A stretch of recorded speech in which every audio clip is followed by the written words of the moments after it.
do que o Freud estava falando, da ordem simbólica, que não é do homem, é externa. Que história é essa de ser externa? Se eu sair falando aqui blá blá blá blá blá blá blá blá blá blá, acabei de inventar a língua do blá. Então eu tenho que falar no código que existe, o que nos reúne. Esse código é meu? Nem é meu, nem é de vocês. E na verdade não é de ninguém. Da onde ele vem? Também não sabemos. Né? Se eu digo que é bonito, que é feio, que é isso, que é aquilo. Eu estou usando palavras, mas elas estão, né, ligadas a imagens. Elas estão tentando, de alguma forma, traduzir algo que está no mundo, está nas pessoas, ou que está no pensamento das pessoas. Grande parte do que nós falamos são pensamentos. O Lacan mesmo aqui está falando do pensamento que ele entende, através da leitura que ele fez do Freud, do que o Freud pensava. Olha que confusão. E ele está usando o quê? Palavras. Ele está usando um código simbólico.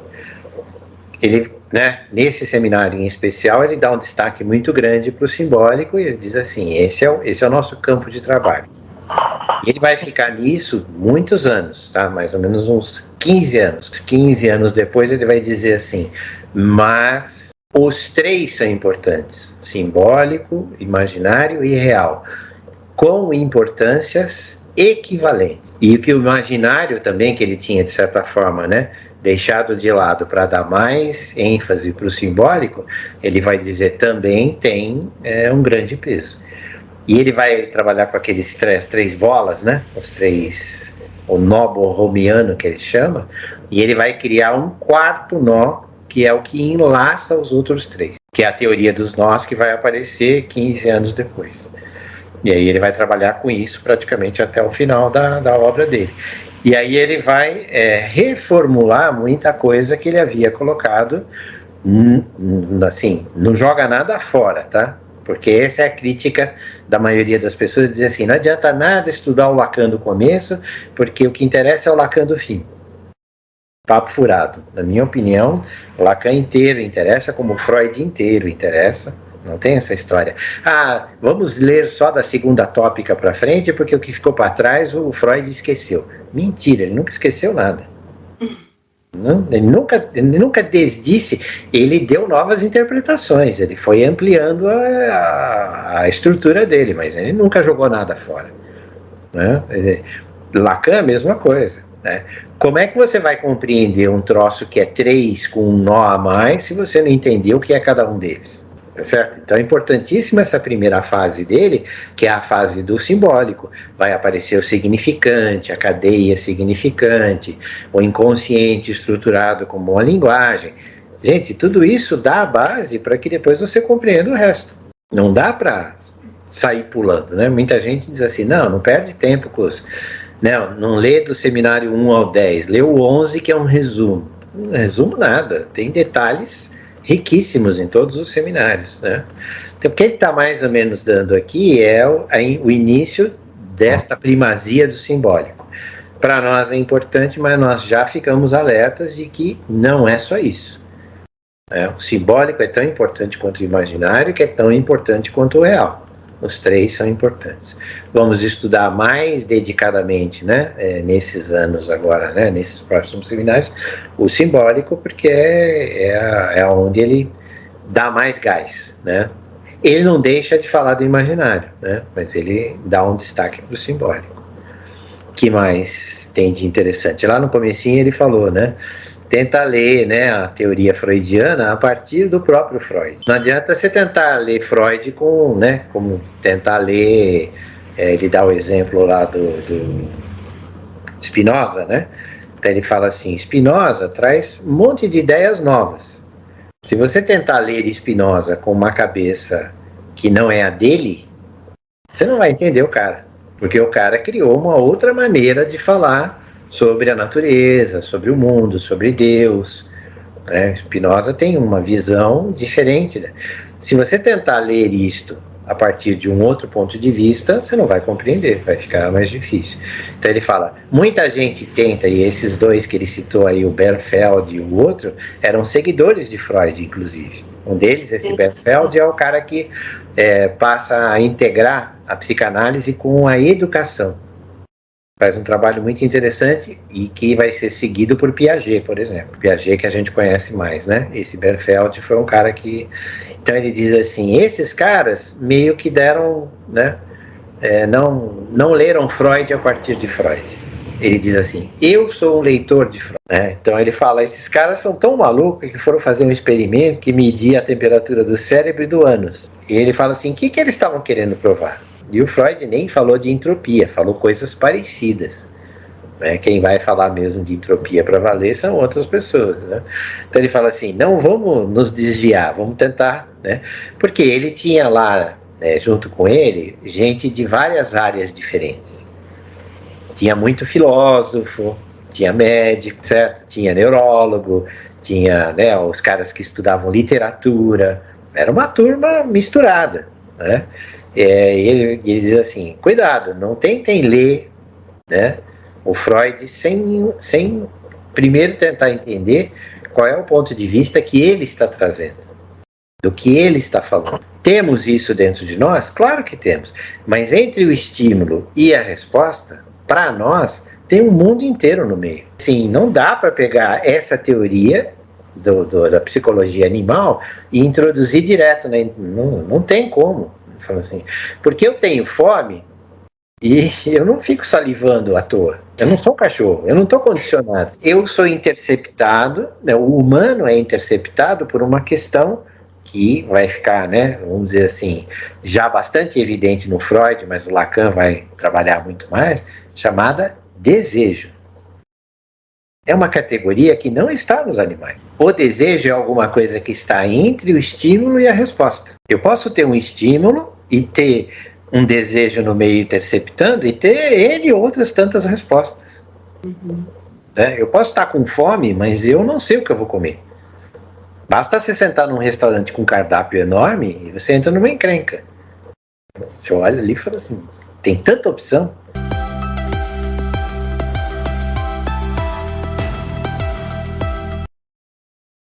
Aí, ele está falando daquilo que a gente falou, tem o estímulo e a resposta. Né? Vamos dizer que no animal, isso está ligado. Estímulo A, resposta B. Estímulo B, resposta C. Tem um estímulo e tem uma resposta. No caso aqui, ele vai dizer, o Freud traz para nós e diz assim, tem alguma coisa aqui no meio, que eu chamei de desejo, falando de sistema psíquico. Entre um estímulo e uma resposta, eu não tenho uma ligação direta de um para um. É um que entra nesse sistema tampão, que ele está chamando de gânglio simpático, né? Vai processar alguma coisa e vai dar uma saída. Que não está determinado o estímulo com a resposta. Tem algo interceptando no meio que vai elaborar isto, dizer assim, eu estou com fome, mas eu posso comer pizza, eu posso comer arroz, eu posso comer frango, eu posso comer um monte de outras coisas. Não é uma fome de uma única coisa. Né? Então, assim, o que ele traz para nós, né, com a experiência biológica que ele tinha, porque ele era um neurólogo, né, é exatamente essa interpretação. Né? Tem um sistema no meio que faz uma filtragem e um amortecimento. Veja, bastante interessante essas duas palavras, né? Eu tanto filtro informações quanto eu posso amortecer. Por exemplo, eu posso ter a fome, mas eu adio o momento de comer. Eu tenho um estímulo, mas eu não tenho garantido uma resposta. Inclusive, eu posso não responder. O Freud era tão genial, na opinião dele, que ele consegue traduzir isso em sinapses. Então ele dá um salto muito à frente. E ele fala assim, isso é um mérito dele, porque ele já vinha estudando exatamente os gânglios, né, esse termo gânglio, que a gente pensa que são gânglios, né, que são gânglios linfáticos, mas nós temos gânglios nervosos também. São sistemas, são mini cérebros que estão no meio dos nervos. Projeto do Freud, que foi o primeiro, vamos dizer, trabalho que ele não publicou, mas ele escreveu para tentar descrever como é que funciona o sistema psíquico. Ele dividiu o sistema psíquico, ele falou assim, né? Nós temos pelo menos 3 instâncias. Tá? Uma delas é a consciente, que seria esse sistema ômega, que está ligado ao quê? Aos nossos sentidos. Visão, audição, o tato, o paladar, tudo isso, quando eu estou vendo, eu estou consciente de que eu estou vendo. Então ele diz assim, esses neurônios, porque ele está falando de como funcionam os neurônios, né? O Freud foi um dos primeiros a pesquisar e a falar sobre sinapses, neurônios. Hoje que a neurociência fala, este sistema é o sistema mais externo, é o que está em contato com o mundo. Ele recebe, mas ele não guarda nada. Meu olho, quando vê uma imagem, ele transmite essa imagem, mas ele não guarda a imagem. Onde é que essa imagem pode ser guardada? Aí ele vai dizer, então tem outros dois sistemas, tá? Um sistema que é o sistema intermediário, que ele vai chamar de Phi, e o sistema definitivo, que é onde as coisas vão ser armazenadas, é o sistema Psi. O objetivo dele, né, nesse trabalho do projeto, é entender como é que cada um desses neurônios atua. Então, o neurônio mais externo, ele não guarda nada, ele só percebe e transmite. O intermediário guarda pouca coisa, mas ele faz um tratamento para passar algum sinal para o psi. Ele filtra para passar para o psi. Então, o que o Lacan está trazendo para nós aqui, ele está dizendo assim, com o Valabrega, da última vez que nós estávamos conversando, esse Valabrega é um dos caras que participa lá do seminário dele, e ele dá a atribuição para ele estudar o projeto e trazer o entendimento dele. E aí o Lacan vai discutindo, vai falando, olha, isso eu concordo, isso eu não concordo, tem uma visão diferente. E eles tiveram uma espécie de um desentendimento, porque o Valabrega tinha entendido que o Freud ainda não estava falando sobre um sistema psíquico. E para o Lacan já estava falando. Exatamente porque ele já dividiu estágios, 3 pelo menos, e funções diferentes. Então, se tem estágios, né, e tem funções, é porque é um sistema. Mas aí, agora, então, ele está colocando e dizendo assim, nós não tivemos, mas ele não falou nada errado, né? Mas não é possível, né, olhar para esse sistema e não entender que Freud já estava preocupado em compreender como é que a informação poderia chegar até o sistema psi, que é o sistema principal, é aquele que armazena a memória. Os outros dois são auxiliares. Então, por isso que ele está dizendo aqui, não adianta você dizer que, né, vai tirar um coelho da cartola se o coelho não entrou lá. Se eu estou conseguindo pensar em alguma coisa, é porque, de alguma maneira, a informação que eu estou usando chegou ao meu sistema. E depois ele vai usar isso na interpretação dos sonhos e vai dizer, é esse material que a gente usa para sonhar também. E aí ele diz assim, parece que não dá para simplesmente dizer que vou amontoando as coisas e eu vou ter um resultado. Né? Eu não amontoo de qualquer jeito. O que eu vejo, por exemplo, a minha visão, eu vou usar um sistema intermediário para filtrar isso, para passar a informação para o meu sistema principal. Uma vez que eu tenho uma imagem no meu sistema principal, que é o sistema psi, eu posso usar essa imagem de qualquer maneira. Então ele vai já falar para a gente, ele vai falar, a grande sacada do Freud foi de que como é que as coisas entram e como é que elas saem.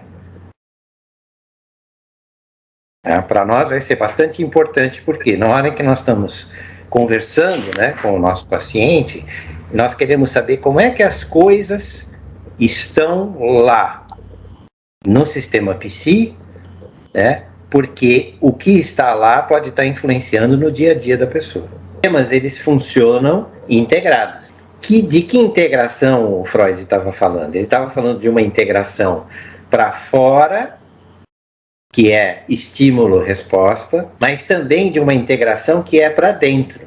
Quando eu vejo alguma coisa, essa informação de alguma forma tem que entrar e atuar no meu sistema para que eu tenha uma reação. Então, esse movimento é um movimento que está o tempo todo envolvendo os 3 sistemas. O ômega, que é o mais externo, que seria a consciência, se bem que ele considera aqui que o Freud se enrosca com a consciência. Por que ele se enrosca? Porque ele está querendo dar uma visão para psicologia. Psicologia trabalha com consciência. E ele fala assim, ele não consegue fazer isso, porque o interesse dele era o inconsciente, que é mais o sistema que está dentro, que é o sistema Phi e o sistema Psi. Então ele diz assim, no projeto, talvez tenha também sido um motivo por ele não ter publicado. Porque ele diz assim, ele quer apresentar um sistema que justifique o funcionamento inconsciente. No entanto, ele começa a se preocupar com a consciência. Veja, isso traz uma incoerência, traz um paradoxo. Que paradoxo é esse? É o paradoxo que nós vivemos até hoje com a psicologia. A psicologia diz assim, eu vou mexer com você enquanto você é consciente. Eu vou trabalhar no nível da sua ação e reação, da sua causa e efeito. Eu vou trabalhar na sua adaptação ao mundo. Não, mas espera aí. E se a coisa está acontecendo num nível mais interno? A psicologia diz assim, eu estou mexendo na parte de fora, e eu acredito que a parte de fora vai corrigir todos os problemas. Já tinha essa posição lá na época do Freud. As terapias, como é que eram as terapias? Dar choque na pessoa. Mesmo que fossem choques leves, né? Mas não dava choque. Dava banho quente, banho frio, punha lá no farelo, fazia massagem, mudava a alimentação.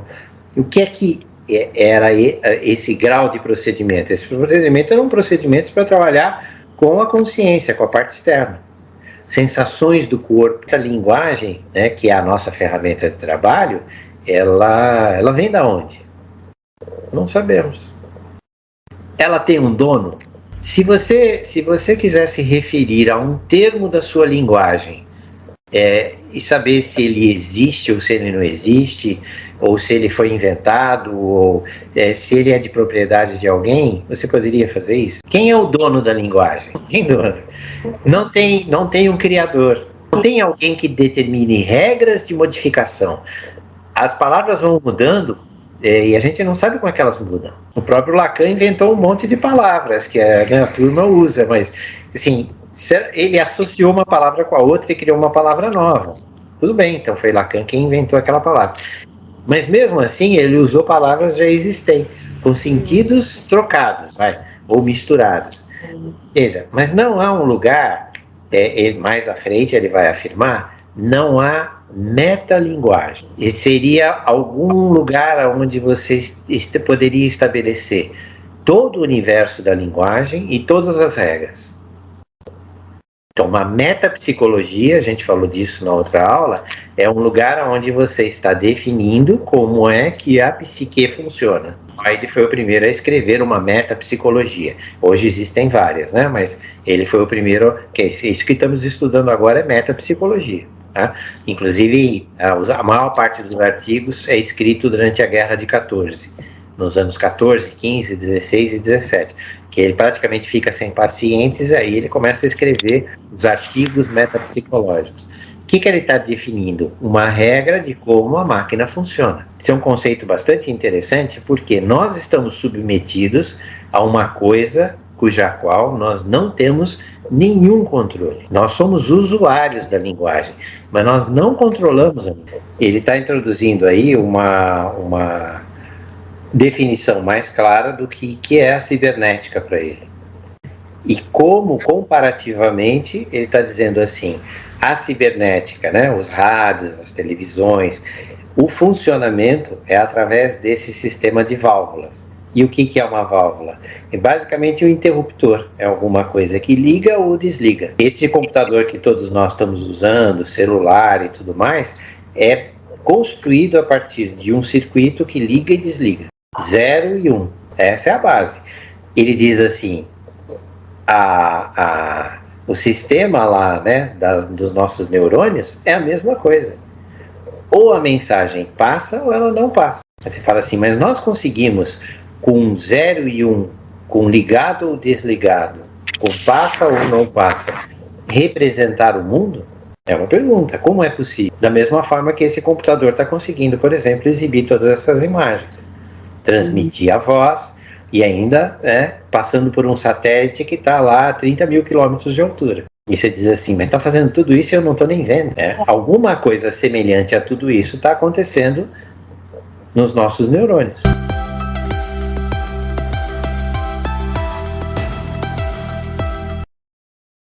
Eles estão brigando, porque o Valabrega está dizendo uma coisa e o Lacan está dizendo, não é porque a percepção, que é enxergar, sentir na pele, sentir o mundo, quem faz é o ômega. Porque ele está introduzindo aqui uma questão, porque ele falou do sonho. Nós não temos a descrição aqui do que ele falou sobre a interpretação dos sonhos. No texto lá em francês eu tenho, então eu dei uma olhada. E o que ele descreveu? Ele descreveu basicamente o que o Freud fala sobre ao sonho ser uma espécie de alucinação. Que a gente tem essa impressão mesmo, né? Então ele diz assim, como é que a máquina psi consegue produzir uma alucinação com as informações que ela tem quando a gente está dormindo? Se você for resumir o livro do Freud, Interpretação dos Sonhos, ele discute isso o tempo todo. Ele diz assim, como é que nós produzimos um sonho? Com que material? Então, ele insiste muito dizendo assim, eu tenho o ômega que está pegando as coisas lá fora, um intermediário que está filtrando e um cara que guarda, que ele vai chamar de representações. Representação de coisa e representação de palavra. Ele diz, com essas representações que o sistema vai fazer o sonho. Então, o que o Valabrega está destacando aqui, ele está dizendo assim, Freud nos diz também que a vivacidade da alucinação, que seria o quanto o sonho é claro, o quanto ele é vivo, né? Sua intensidade é proporcional à quantidade de investimento da ideia em causa. De alguma forma, isso chegou até você. Tá? Com maior ou com menor intensidade.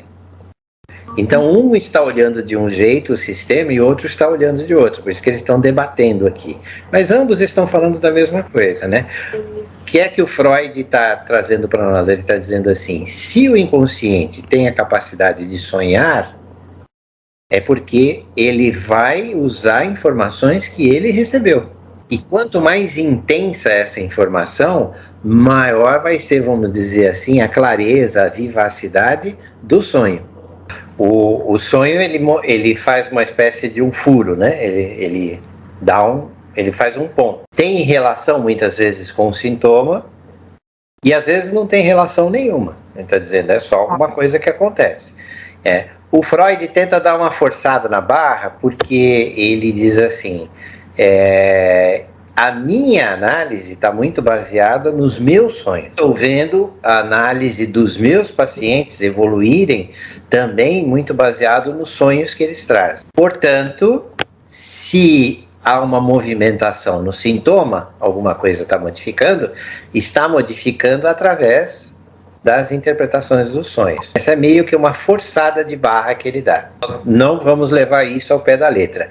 O sonho é muito importante, ele faz parte de uma análise? Faz, mas não é a única ferramenta da análise, né? E não é o único caminho para se analisar.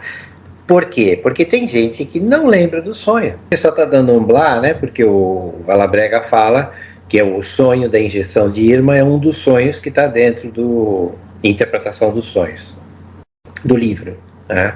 E é um sonho muito reverenciado, aparece em várias obras, fala-se muito desse sonho, porque Freud mesmo identifica, e depois os outros vão identificar, de que o sonho que ele tem é um sonho do desejo dele, da descoberta da psicanálise.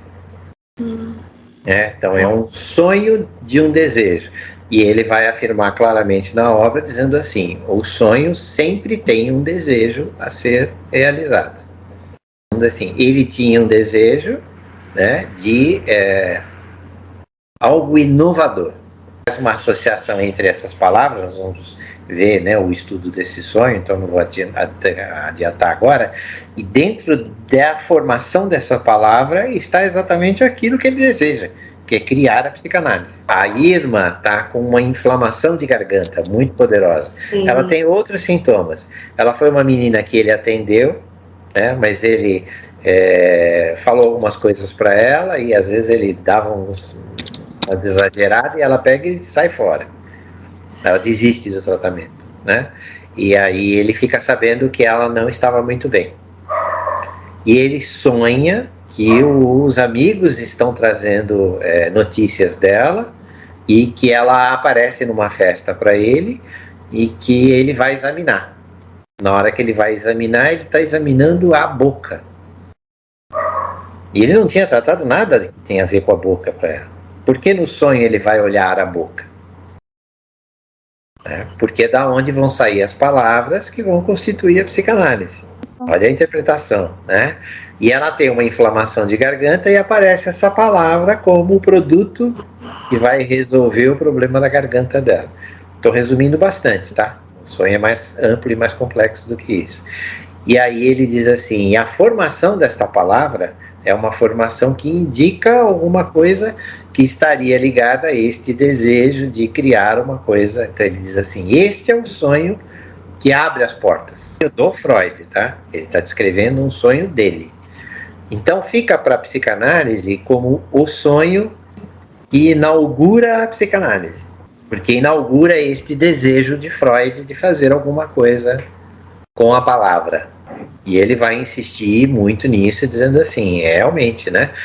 A obra Interpretação dos Sonhos, que é o livro, né, lançado em 1900 como livro inaugural, é muito estimulada a partir desse sonho.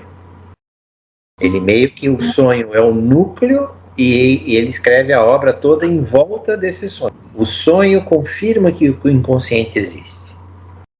Tinha-se muita dúvida se a proposta do inconsciente seria uma proposta válida. Se tem até hoje, né? Porque muitas vezes que você fala do inconsciente, isso é besteira.